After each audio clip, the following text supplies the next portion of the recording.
I'm here today. We're talking with Nurse Tish. You were one of Elvis's care providers during his life. And I think just kick things off, can you maybe tell us a little bit about your career, how you met Elvis? Well, I came to Memphis from a small town up in North Tennessee and went to nurses training at St. Joe. And then I moved back to my hometown for a short while, moved back to Memphis, and I had two children. So I didn't work in the hospital because back then there weren't daycare centers everywhere. So I was hired by internal medicine cardiology clinic. We had 12 doctors there. And so I worked there for 50 years. And did you leave me? No, I'm here. Okay. And I worked there for 50 years. And Elvis, of course, was real good friends with George Klein. Mm-hmm. And Elvis had bought the ranch. So he bought 6 trucks, 6 horses, six of everything. And Elvis knew 2 speeds, 0 and as fast as it'll go. So he had ridden the horses all day long. And he called George Klein. And he said, George, I've got a sore butt. I can't sit and I can't lay and I can't stand. I've got to have some help. So George was dating our receptionist, Barbara. So George called Barbara and she made a poll in the clinic. Dr. Nick said, well, I'll see him, but I'll have to wait till clinic hours are over. So he went down and examined him. Then I don't know, 3 or 4 weeks after that, Elvis had another issue. And Dr. Nick said, well, you're going to have to become established patient because there's 12 of us here that are partners. So I was the DON and we closed the clinic down and kept somebody in X-ray and somebody in lab. Now I'm probably about 26 or 27 then. And Elvis is in the room and he was sitting in a chair in the corner and he was talking to me, but he was looking down at his knees and talking to me. So I just walked over, took his chin and pulled his chin up. I said, Elvis, if you talk to me, you look at me. So then in a few minutes, I got a page to go to Dr. Nick's office. And of course, that made me quite nervous because I thought I was probably canned. So I went to his office and I knocked on the door. I said, you page me, sir? Yeah. And that didn't sound too inviting. So I opened the door and he said, what'd you say to Elvis? So I told him what I said. And then he said, Elvis likes you. That was music to my ears. So that's how it all began the very first time. Awesome. And then, yep. And then Elvis found out that we just built a new house, our very first one. And I worked in Midtown, drove about 20 miles to our home. And it's about another 15 miles to Graceland. So Elvis found out I had daughters. So anytime Lisa would come in, I would get off from work, drive home, get my girls, take them to Graceland, let them play with Lisa till 9 o'clock, and then have to go back. So he kept telling me, you need to move down here. I said, Elvis, we just bought this new house. No, I'm not moving. He said, I'll put you in a double wide trailer in the backyard. You just need to move down here and then the kids can play and you'll be right here if I need you. So that went on from 69 till 72. And the economy was getting real bad. My husband was building big buildings in construction. And so it was really slow. We were essentially living on my salary. So he talked to my husband. I knew nothing about it. I came home from work. My husband was sitting at the bar in the kitchen. He said, babe, sit down there. I'll talk to you about something. He said, I got a job today. Well, I got excited. And he was telling me, he said, yeah, but I'm going to have to do a little bit of traveling. I thought, well, that won't be bad. I can handle that. And then he said, and we're going to have to move. I said, I'm not moving out of this house. What are you talking about? Because I'm thinking, well, he's got a job out of state somewhere. I said, no, we're not moving. He said, yeah, Elvis hired me today and we're going to have to move down there. Well, I was not a happy camper because, taking 2 kids out of their school, out of the neighborhood, that was not a neighborhood at Graceland. I knew that was going to miss that. So this went on for about 2 weeks. So finally I said, well, okay, calf rope, I give up. It was the best thing we ever did in our life because it was a whole new way of living. But I was very, very blessed to be put there. And I kept my full-time job. I didn't, I didn't have, I had 2 full-time jobs. So I was very blessed. Well, and obviously you have a lot of memories of your time with Elvis, and eventually you decided to put those into a book. So why exactly did you decide to finally release these 2 books? I call it the Elvis closet. I stayed in the Elvis closet for probably 40 years. Reason being, after Elvis died, ABC would try to block me in at the front gate. They'd try to block me in at the back, block me in at the parking lot at work. They'd sit in the waiting room and call to me. And I told him, I said, he was my patient, he was my friend, and I'm not talking to you. So it really put a bad taste in my mouth. It really made me angry, to be treated like that. So I just walked away from all of it. And a friend of mine in England, he would do events and house up behind Graceland. And for years, he kept wanting me to come and do his event. So finally, I said, "Okay, Andrew, I'm going to go to your event, but I'm going to be a church mouse. Don't don't let me embarrass you because I'm not talking." But I had my eyes opened up then to the hunger the fans had to know about Elvis the person. And I thought, you know what? You're 70 years old. You need to get off your butt and take some notes because, you know what it's like in the movies. You know what it's like on the Yeah. stage. But he was a human being and he liked to do things like everybody else. Mhm. And I was so blessed to be such a big part of that. So I started taking notes on that. And I'll probably go into another one of your questions because Yeah. my sister-in-law, she did all my manuscript for me and I got the pictures. We had them all put together. And then I couldn't find anybody to publish it. They wanted me to have a ghostwriter. And I said, I'm not having somebody that didn't know him, didn't like him, put 400 pages of mess in a book. I just won't do it. And I was sitting at my kitchen table one night looking at a cookbook. The cookbook was printed here in Memphis. And I thought, well, you know what? I'll call them. Maybe they know somebody on a smaller caliber of publishing that would do my book. Mhm. So I called and it was Mercury Wimmer. And they put the vice president on the phone. Of course, made me shake in my boots. And he said, well, can you be in my office tomorrow at 11 o'clock? So I went over there. He said, well, Tish, you know why I'm going to do this? He said, I was 18 years old when Elvis died. And my parents were EMTs in Arlington, which is about 40 miles north of Memphis. And they had run out of ambulances because people were passing out like flies at Graceland. It was unbelievable. And he said, they called me and said, son, we need another ambulance. And he said, he said, I had been home with the GI problem. He said, and I made it through the gates of Graceland and then I passed out. So I ended up in the hospital. So he said, and then he looked at my manuscript and he said, all I've got to do is shoot this. It's just ready to go to the print. Wow. And he's still a dear friend of mine. It's just was meant to be. And that gave me a comfort zone. Mhm. And so that's how the first book started. Yes, that was my next question, how the writing Yeah. process and how the book was published. I guess now, what stories, how did you choose what stories you were going to include, maybe which ones you weren't going to include? Well, I'm soon going to be 83 in about another 2 Mhm. weeks. And Wow. you don't remember everything. And you'll be doing something and it'll trigger a memory from, years ago. Yeah. So I just things that we had done together, places that we had gone, fun things that we had done and him. Uh, so that just, and then you want to know, I came out then in 21 and 22 and did my second book because I had all these other, and I told my husband, I said, once I'm dead and gone, these stories are gone. And I said, that's the only reason I'm doing this. So I said, and it's expensive to do a book. It takes a lot of time. Mhm. So I said, I just feel like I need to do another book so these stories will be out. And especially for this younger generation, that they'll have an opportunity to be introduced to Elvis Presley, the man. They can watch the movies and they can go back and watch all the different concerts.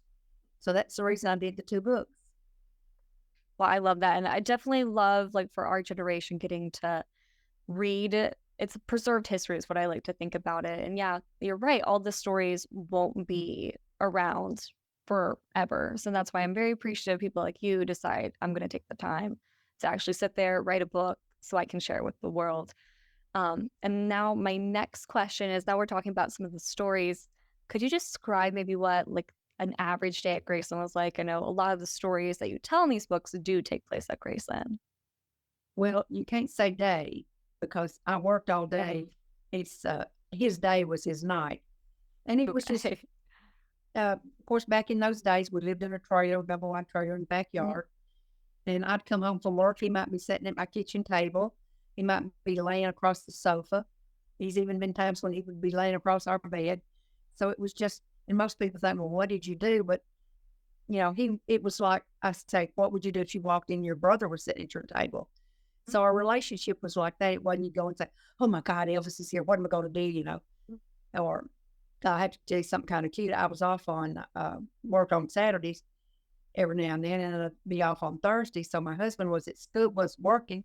My children were at school, and I'd been in the back part of the trailer, and I was going to come up. The washer and dryer was in the hallway, and so I was going to get something out of the dryer. So I'm coming down the hall with my bra and panties and walk right smack into Elvis.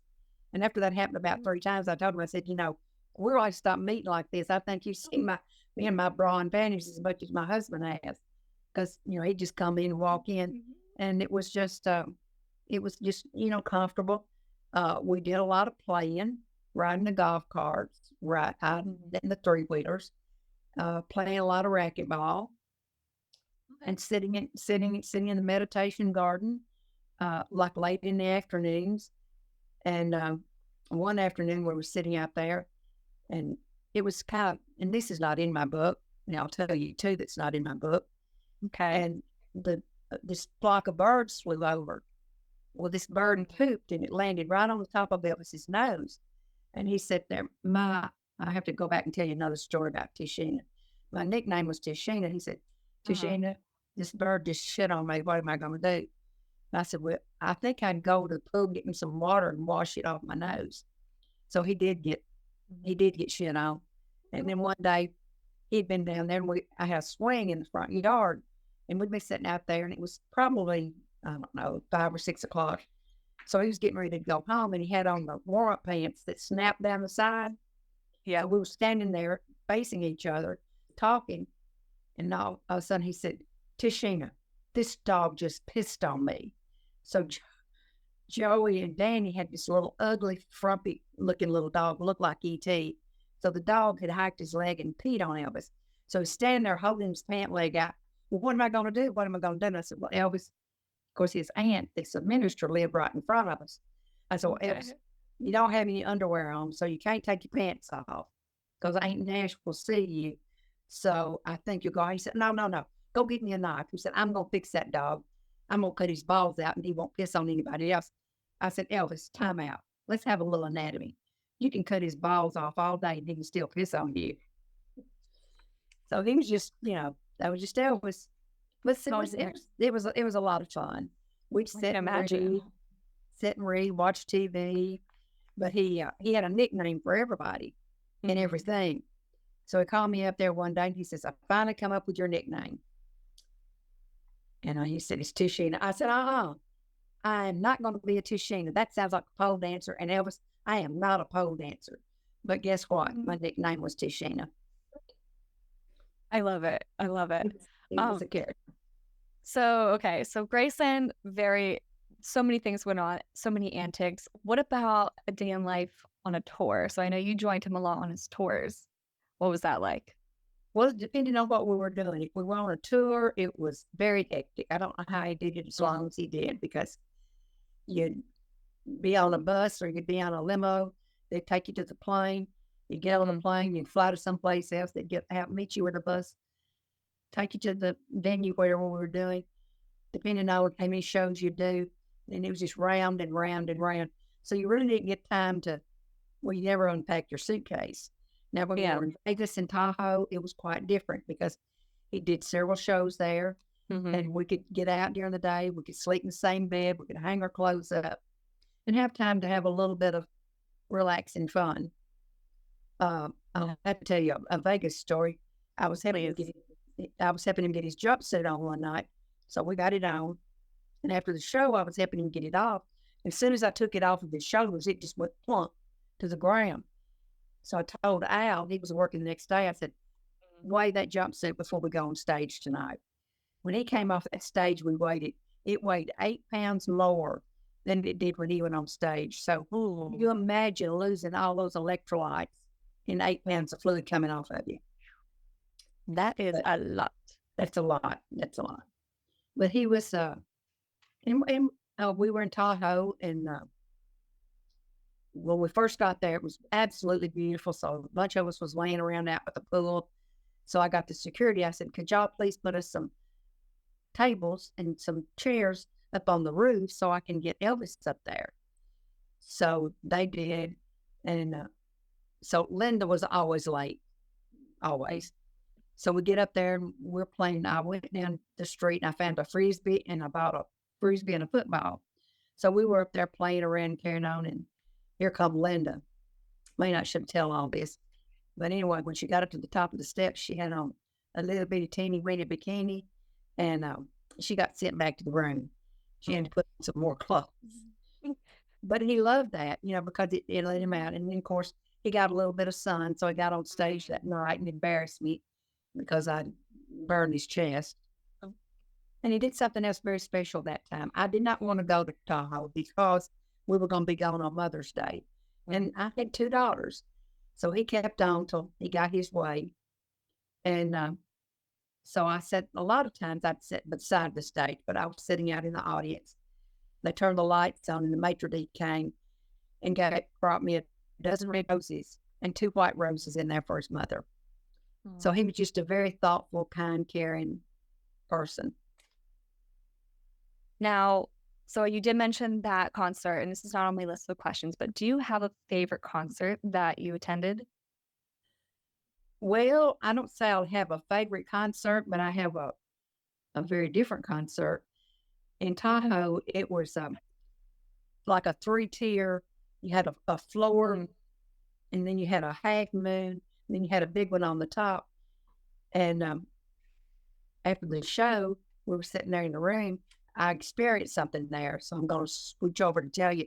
We were sitting in the room, and I said, Elvis, I really think this was probably the most perfect, from beginning to end, concert that you've ever done. And I said, oh, I just wonder how much money you made. He sat up and he said, you know what, Tish, I don't care. As long as I made enough money to get us back home, pay everybody's salary, that's all I care about. I said, well, let me tell you what happened there. Sitting there, and there was 2 women up in the top portion. He's gone off the stage. These women catapulted over to the curtains and slid down those curtains to the stage. What did they think they were going to do? Because he's gone. I knew I was going to see some legs get broken right there. But they so many people just would lose their mind in their train of thought when they got near Elvis. We had women that would jump on the hood of the car. He always kept his windows down about 3 or 4 inches, grab hold of that. He and I were going someplace on Elvis Presley, and he was always afraid he was going to hurt a fan. So when we got there were fans, and he signed some autographs, and they were hollering and screaming. So we're going slow out the gate, and they kept hollering. Well, we thought they were still hollering at him, and finally, the guards came and knocked on the car. A woman was holding on to the license plate, and we were dragging her. I mean, what did she think she was going to do? Drag all the way where we were going down the street? Apparently. But it was another world. Okay, and then this might be a very difficult question, but what is your favorite memory of Elvis? Maybe one that stands out, one that you think showed him as a human being the most. Well, I went up one day and he was sitting there doodling. And I said, Elvis, what are you drawing? He said, well, do you like diamonds? Do you like rubies? Do you like sapphires? I said, Elvis, what woman doesn't like all the above? And he just put the paper down. So I don't know, maybe 3 weeks, 4 weeks, whatever. He called me down there, and he had me I call it my doodle ring made.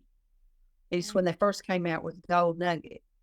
And so gold nugget with the emerald cut diamonds and round diamonds in it. So that was pretty special to me. And then probably one of the most heartwarming things was he called me up there one day, and he said, well, he couldn't keep a secret. He said, I shouldn't be telling you this, but I got you a car today. I said, Elvis, I've got all I need. I had a blue Oldsmobile station wagon. I said, I've got all I need to carry these kids around. No, I got you a car. He said, but you can't get it right now because I ordered you a black one, and it has to come from Little Rock. I said, a Cadillac. I said, Elvis, I work in Midtown Memphis. Please no. I appreciate it, but please no. So we just let it go with that. And then I don't know, probably maybe a couple of months after that, he said, I need you to come down and come to the dining room. Well, usually if you went to the dining room, somebody had been hired or fired and they were going to talk about it. So I go into the dining room and there's about three of the guys sitting there. Elvis walked over to me, put his arm around me, and he said, "Now, guys, I've got y'all in here for one reason." He said, "This little girl," and he held up a nickel. "She's never asked me for one plug nickel. That's why she's getting this car that's sitting out in the driveway." Oh, And that still just touches my heart to this day because, and that was just a relationship we had. We both grew up poor. We could talk about having nothing and being happy. And he remembered his roots always.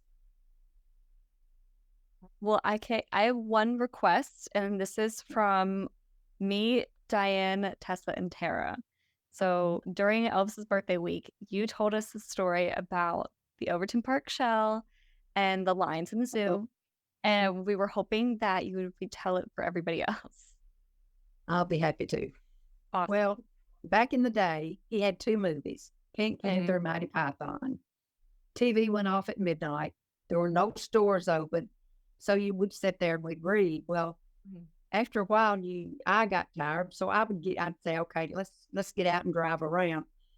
So we're driving around and I have to bring John in on this story because he caused it to get me to tell it. I was taking him home and he lived over on the other side of Overton Park. So instead I turned on Poplar and John says, no, you don't turn here. I live on over here. And I said, no, I'm going to show you something. So we pulled into Overton Park. I said, this is a place where I used to bring Elvis.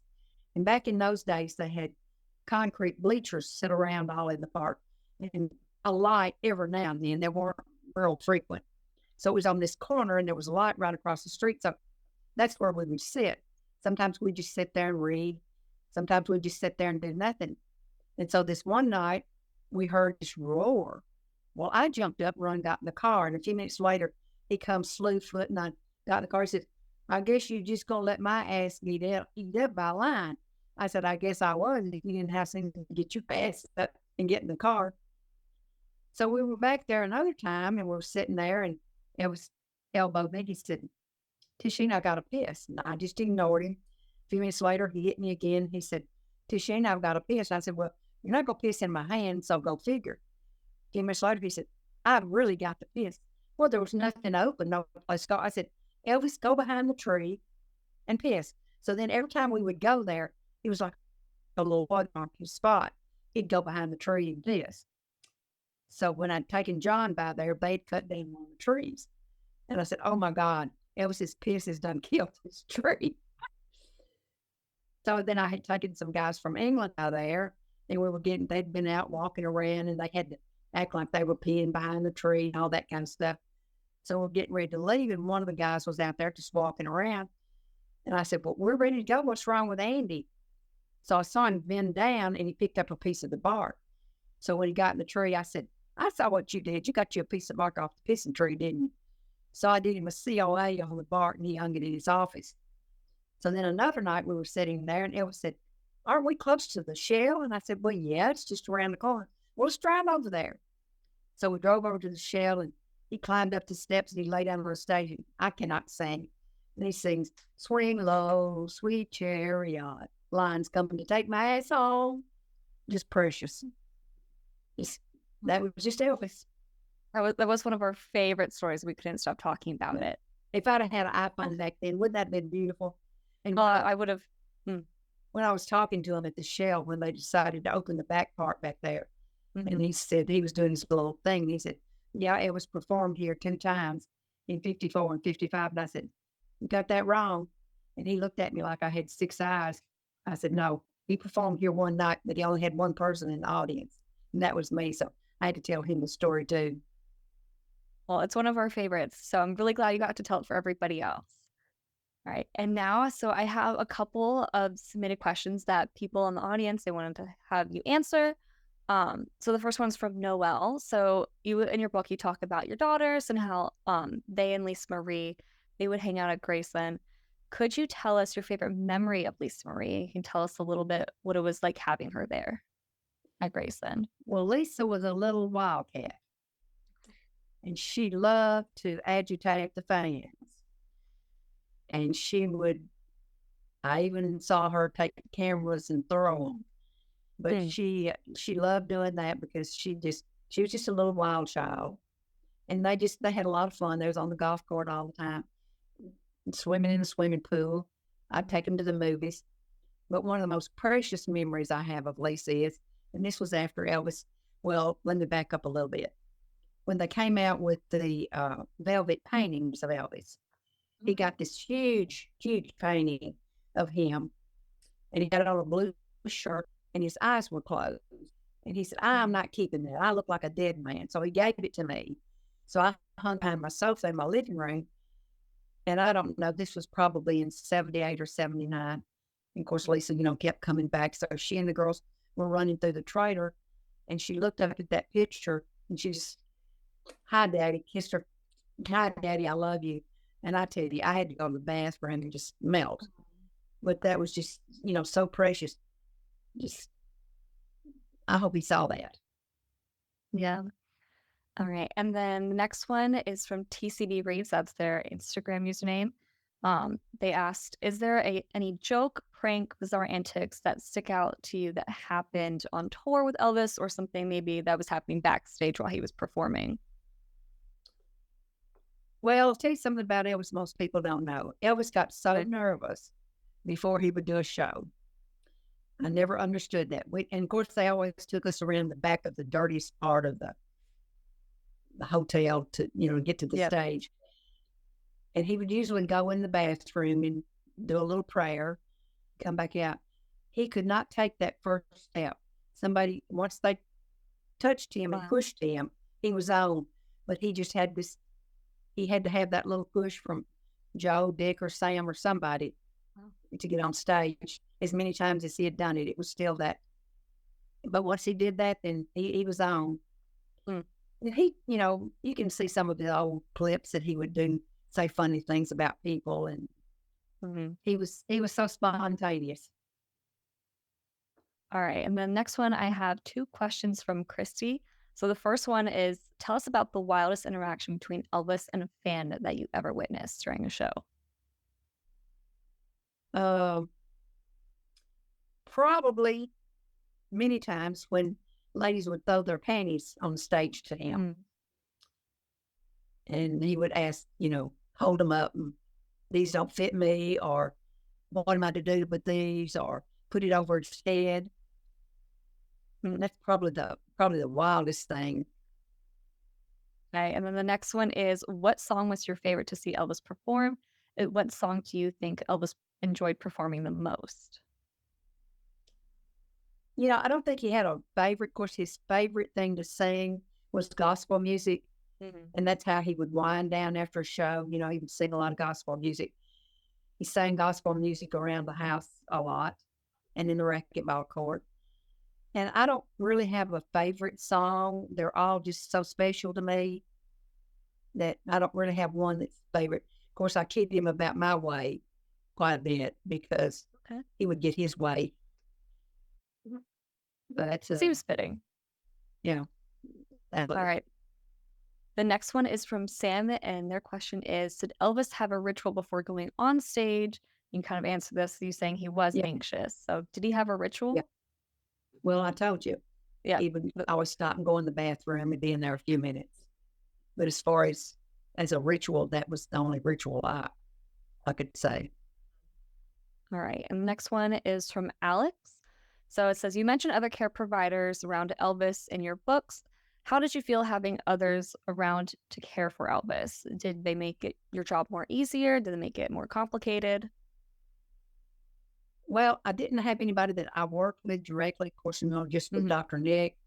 Uh, Being in the medical profession, we take an oath. And one thing that really bothered me is that we'd come into a place, a city, and there would be most every time there would be some physician's person there with some pills to give Elvis for some tickets. And Mhm. that really got next to me because number one, they don't know if he's taking anything or what he's Yep. taking, and they're going to bring him a little bag of something. And then, but as far as he had a nurse at the hospital, Miss Cock, that took care of him there. But I did not work with any other medical professions. As a matter of fact, we were in Vegas and Mhm. we were getting ready to leave. And I was up in the front of the plane and he called me back to the back. And there was a doctor back there. And he had a little brown bag. And they said, "This is my friend." And he introduced me to this guy. And he's got this new medicine he wants me to try. And I said, "Time out.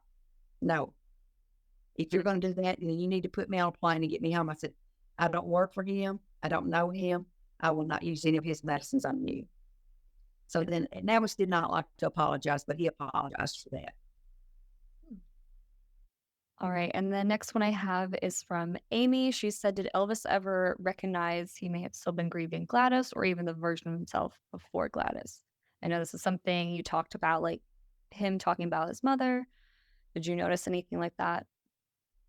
Elvis never got over losing his mother. He missed her probably every day.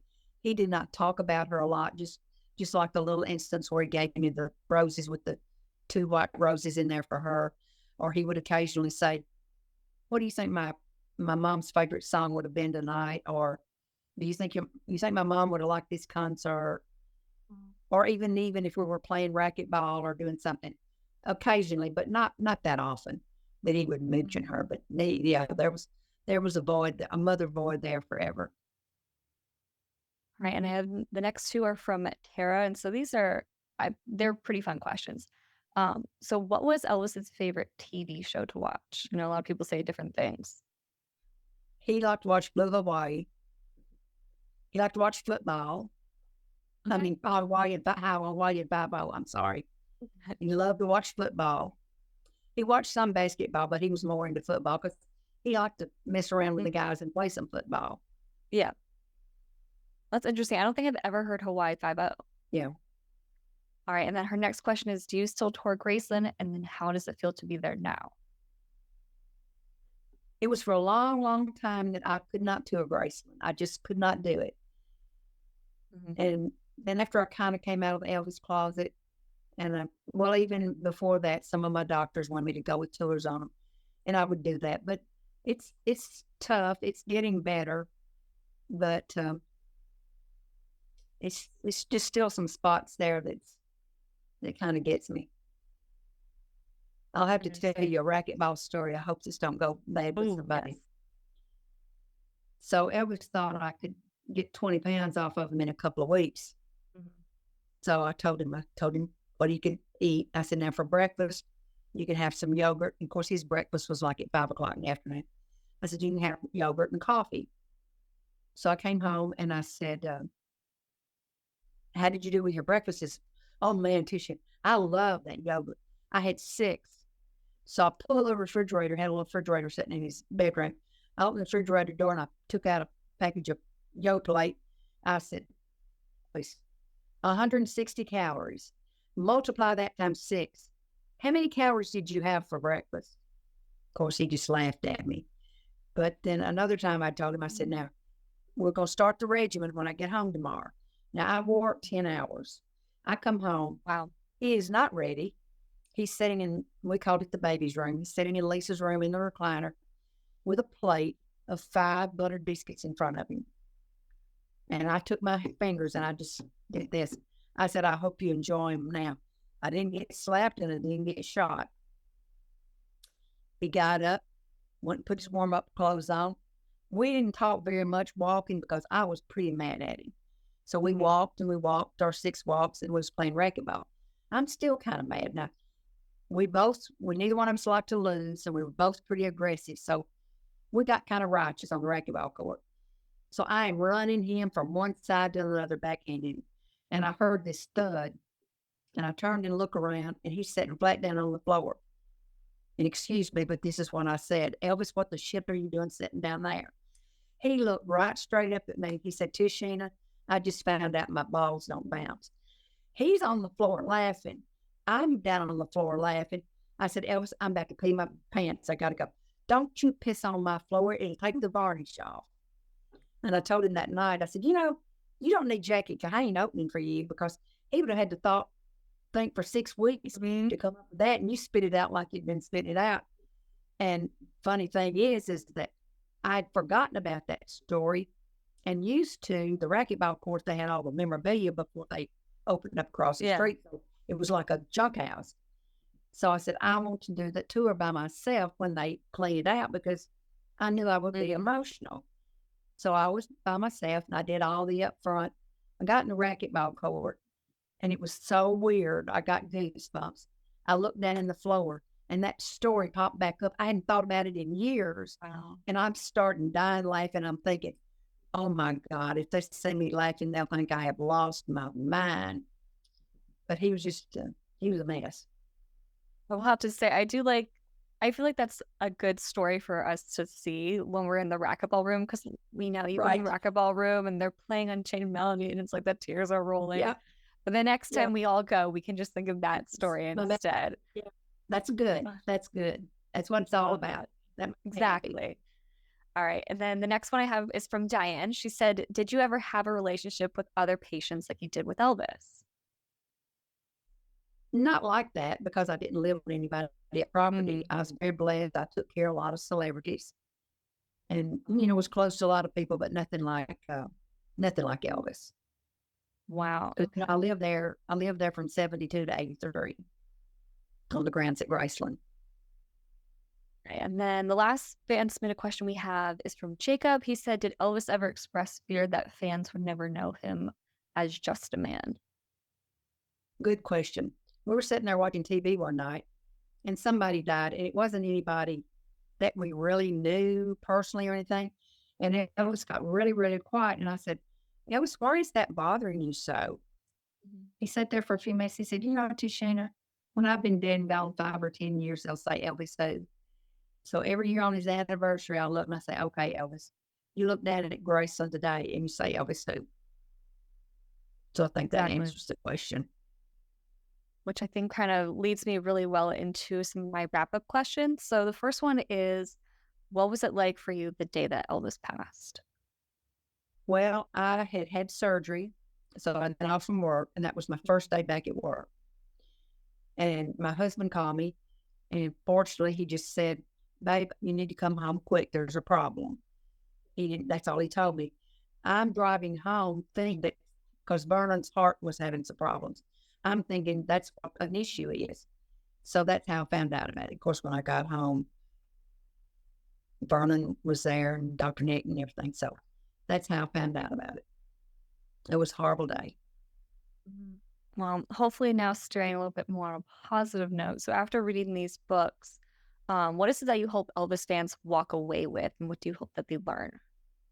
I hope that they learned that Elvis was a human being. He was a brilliant, witty, probably the most educated man with only a high school education I've ever been around.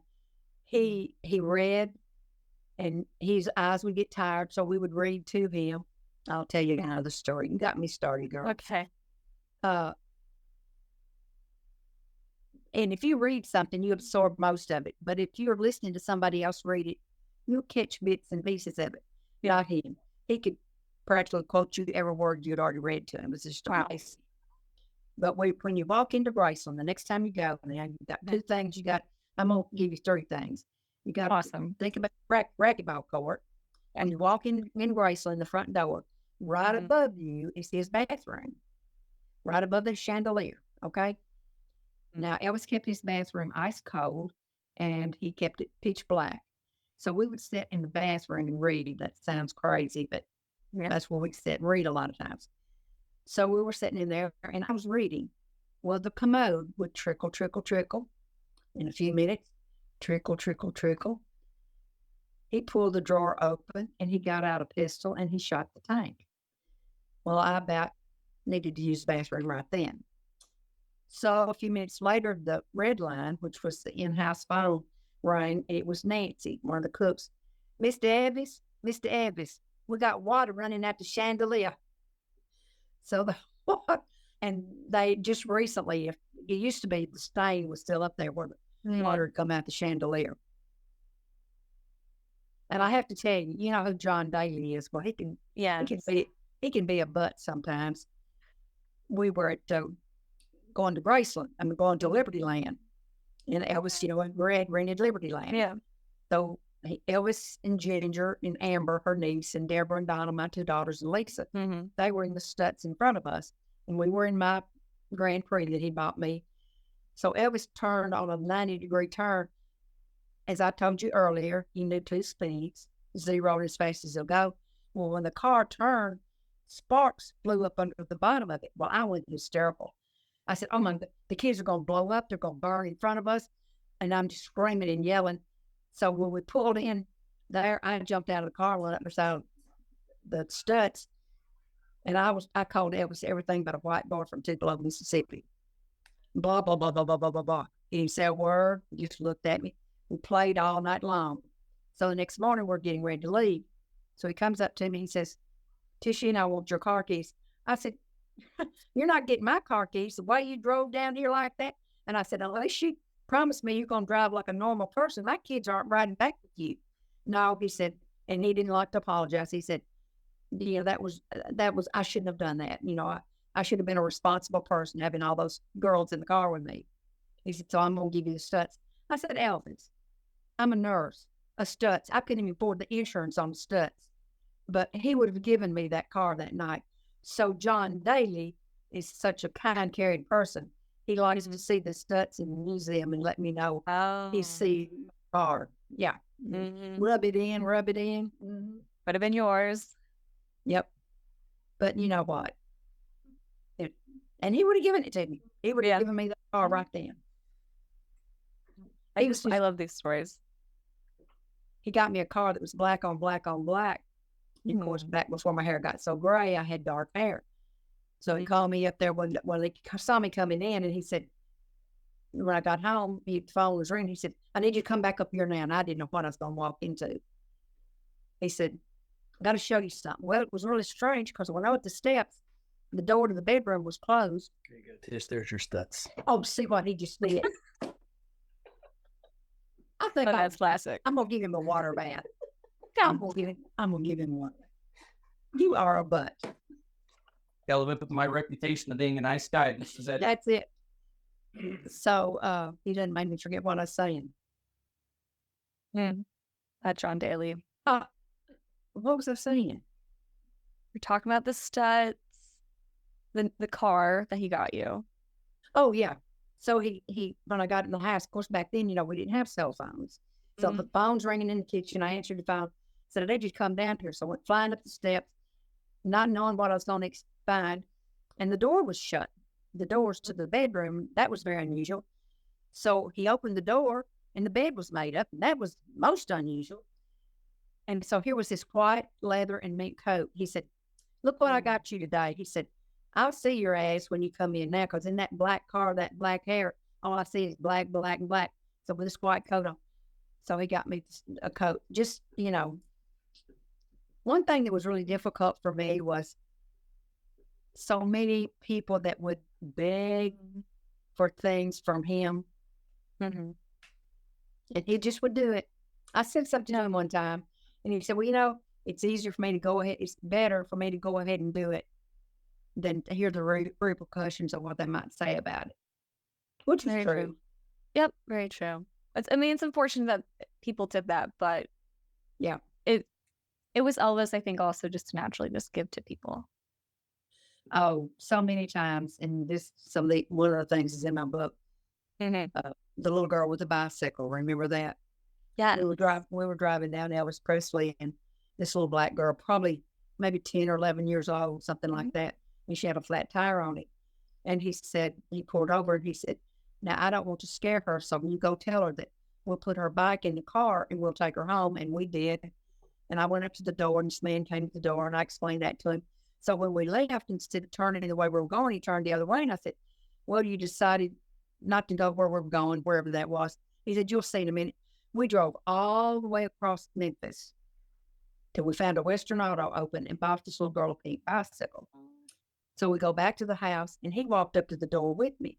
Same man came to the door, and he said, hi, I'm the man who brought your little girl home. My name is Elvis, and this is Tishina. He didn't say Elvis Presley. And he said, is she still here? Yeah. He said, well, can I talk to her a minute? Elvis squatted down. The little girl walked over, sat on his knee. She had her little head down. She was just like what's going on here? And he said, and you remember I'm the one that brought you home with your bicycle. He said, now, do you get an allowance? Yes, sir. Well, how much do you get? And I don't know, nickel, dime, or quarter. He said, tell you what, I've got something for you if you'll do something for me. Well, she raised up then. He said, if you'll save your money until you can put a tire on that bicycle or fix it, I've got a gift for you. But you got to fix it and give it to somebody in your neighborhood that doesn't have a bicycle. And the thing about that is he did not want notoriety for doing those things. And unfortunately, this day and time, any of these guys, they'd had to have all the radio stations, all the TV stations, and the paper there to just let everybody know what they'd done. And I got in the car, and I said, Elvis, what really triggered you to do that? He said, well, I can remember being down in Tupelo on that gravel road with my bicycle, and I remember how hard it was pushing it home. And we did wheelchairs for several people that we would save it. So he didn't, he did it because, it was amazing. I love that. And I so like I said, I love all your stories. They're some of the funniest, I think. I was so blessed. I said, I was so blessed to be able to share so much private time with him. And we could trust each other. And that's why I stayed in the closet so long. But I felt like then after, I prayed about it and I thought about it. I talked to Elvis about it. And so I felt like that was the thing that he would want me to do, or trust me, I would not be doing it.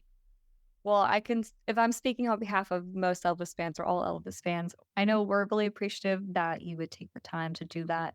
As I said, there's some of my favorite memories because I think they just humanize him and just show what his every day was like, instead of just like, okay, here's Elvis on stage, right? The glitz, the glamour, and all that. What do you think? So, what do you think that Elvis would think about all the fans all these years later that still love him? He would never believe it. He would never believe it. Wow.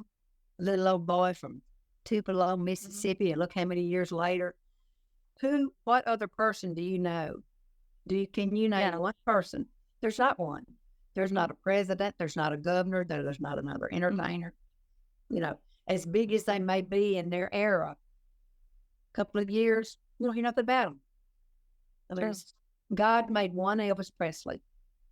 Exactly. And I think we always talk about, like the Elvis friends I have, we talk about we don't know any other entertainer or public figure that has a birthday celebration for him, that there's a huge gathering at his home for his passing. There's nothing like that out there anymore. No, nowhere.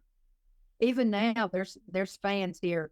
Of course, the people across the pond, they don't like to come in August because, it didn't get but about 73 there and it's too hot for them. Yeah.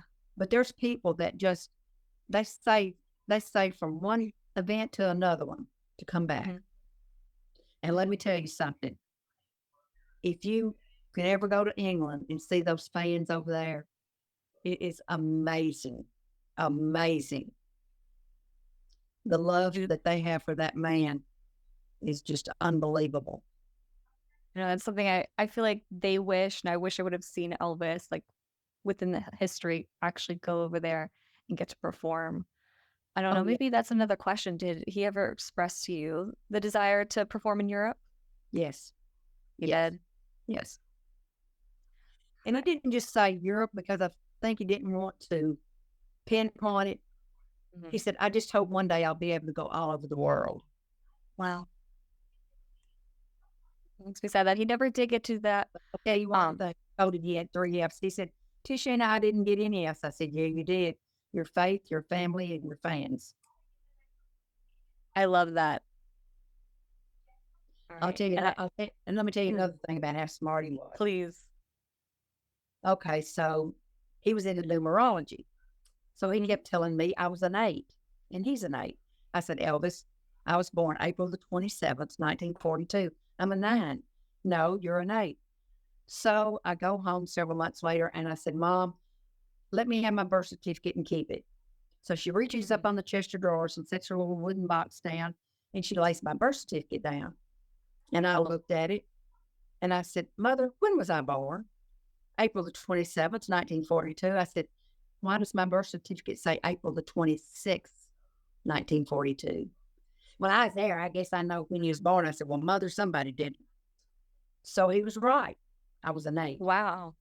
So I made an extra large copy of that and I highlighted Mm, that and I presented it to him and he loved it. So he was so right. cool. I was an 8. I love that. All right, I got 2 more questions, little wrap-up questions. Okay. So, one, this was inspired from Diane. When someone says Elvis, what is it that comes to mind for you? Oh, my dear friend. My dear friend. All right. And then the last question, what do you love most about Elvis? His personality, his being a genuine person, uh, his care for everyone, big, small, little, didn't matter. Um, just a very intelligent Southern gentleman. I love it. All right. So, I know there's going to be some people that maybe are going to watch this in the future who haven't read your books. I definitely encourage everybody to read them because they're filled with amazing stories, just like the ones that you just told us. And Well, again, thank you. even more. Honestly, I could sit here all day and just listen to you go on and on about all the stories.